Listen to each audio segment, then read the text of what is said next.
completely to Patricia's conversation earlier, right? Is that it's benchmarking, it's showing, it's proving, because you could be serving the community, you're just not able to prove it.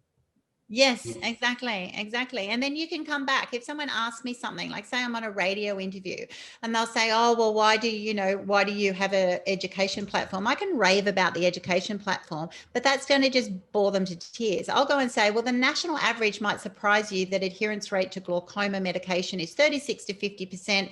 But the last survey that we did of our patients demonstrated that those being supported by Glaucoma Australia said theirs was 92%.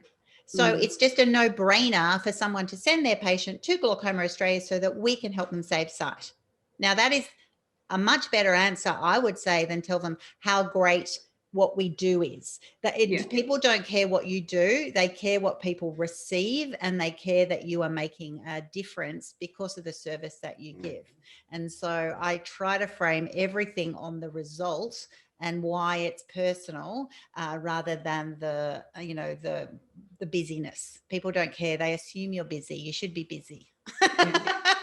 And Pat and Trevor, you must also see that too. You must have some great stories about how to use your data to communicate and empowering stories.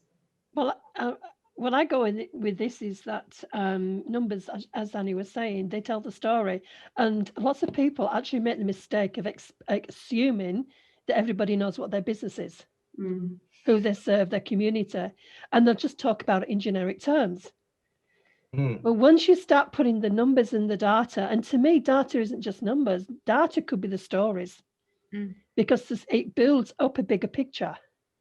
So if you're going to communicate an empowering story, and I heard what you said about sometimes people just look at graphs and go, oh no. But if you have comparisons, if you have images, it's like the professional speakers on stage, you can either bore somebody to death, or you can dress the data up and in sort of, like say the price of a cup of coffee for a year, that kind of thing. So you can actually dress it up in a story or in something that people associate themselves with. But yes, I see that when there's so many of the smaller charities are out there, say they've got volunteers visiting older people, for example, and there is such a lot of data that they could actually bring back, as you say, back to the organisation, but it's not captured.